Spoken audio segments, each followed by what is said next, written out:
Kisah ini dimulai pada saat itu Pulau Jawa dan Bali masih bersatu, masih menjadi satu pulau.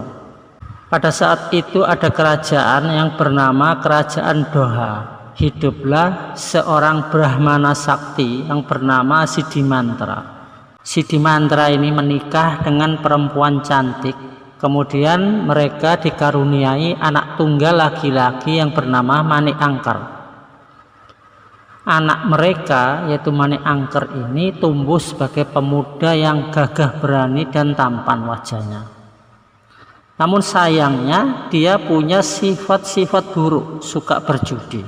Jika kemudian dia kalah berjudi karena dia ingin berjudi lagi, maka dia pun mencuri uang dan perhiasan ayahnya. Hal ini terus berulang-ulang sampai suatu saat ayahnya sadar karena harta bendanya hampir habis. Dia sadar hartanya makin berkurang. Maka kemudian sang ayah yaitu Siddhimantra pun memanggil anaknya yaitu Maniangkar. Anak tunggalnya itu mengaku telah mencuri uang dan perhiasan-perhiasan ayahnya. Maniangkar berkata, "Tolonglah aku ayah, aku punya banyak utang judi." Ayahnya pun menjawab, "Tapi aku sudah tidak punya uang lagi. Uangnya sudah habis karena kamu ambilin tanpa seizin aku." Begitu jawab ayahnya. Siddhimantra kemudian bersemedi untuk memohon petunjuk kepada Tuhannya. Dia mendapat petunjuk agar mendatangi Naga Besuki di Gunung Agung yang menyimpan banyak harta. Akhirnya Siddhimantra pun mengikuti perintah dalam semedinya itu. Dia berjalan menuju Gunung Agung. Dia membunyikan lonceng untuk memanggil Naga Besuki. "Wahai Naga Besuki, kedatanganku untuk memohon sedikit hartamu untuk membayar utang judi anakku," ujar Siddhimantra.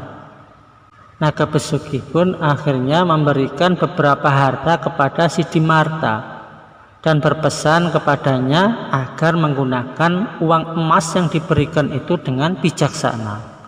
Akhirnya dengan senang Siddhimantra pulang dengan membawa uang emas yang diberikan Naga Besuki. Dia pun berpesan kepada anaknya yaitu Maniangkar untuk menggunakan uang emas itu membayar hutangnya dan bukan untuk bermain judi lagi.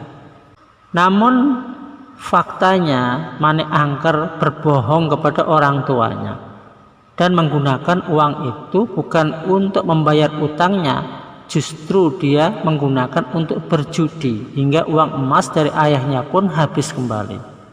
Dan kemudian Maniangkar pun kembali meminta tolong kepada ayahnya agar membantunya mendapatkan uang kembali untuk melunasi hutang-hutang judinya. Siddhimantra ayahnya pun berkata, "Maafkan, ayah tidak bisa membantumu lagi." Maniangkar yang mengetahui kalau ayahnya mendapat uang dari seekor naga di Gunung Agung dengan membunyikan lonceng, dia pun akhirnya memutuskan untuk melakukan hal yang sama yang dilakukan oleh ayahnya.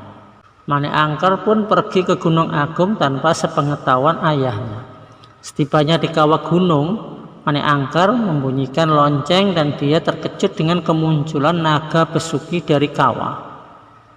Naga pun berkata, "Apa yang kamu inginkan?" Maniangkar pun berkata dengan berbohong, "Aku disuruh ayahku untuk meminta sebagian emasmu." Naga Besuki pun tahu kalau Maniangkar berbohong. Dia menggoyangkan badannya dan beberapa keping uang emas pun jatuh. Namun Maniangkar yang serakah, dia justru melihat di ekor Naga Besuki ada berlian di bagian ujungnya. Dia yang sudah mendapatkan beberapa keping uang emas tidak merasa bersyukur. Bahkan akhirnya dia justru memotong ekor Naga Besuki yang terdapat berlian itu lalu membawanya lari. Mengetahui hal itu, Naga Besuki pun menjadi marah dan keluarlah api dari mulutnya. Akhirnya dia pun mengejar Maniangkar dan melihat jejak kaki Maniangkar, kemudian menjilatnya dengan lidah apinya, sehingga tubuh Maniangkar pun akhirnya lenyap ditelan oleh api. Tubuhnya menjadi abu. Singkat cerita, sang ayah yaitu Sidi Mantra pun mengetahui anaknya telah meninggal dunia. Dia pun menemui Naga Besuki. Naga Besuki berkata, "Anakmu bisa hidup kembali asalkan kau bisa memulihkan ekorku." Karena kesaktiannya, akhirnya Sidi Mantra pun berhasil memulihkan ekor Naga Besuki seperti semula.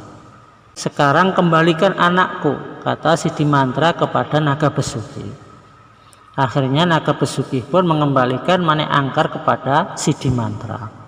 Setelah hidup kembali, Manik Angkar pun meminta maaf kepada ayahnya. Namun Sidi Mantra mengatakan kepada anaknya, mereka tidak bisa hidup bersama lagi. Sidi Mantra membuat garis di tanah dengan tongkatnya. Garis itu memisahkan dirinya dengan Manik Angkar.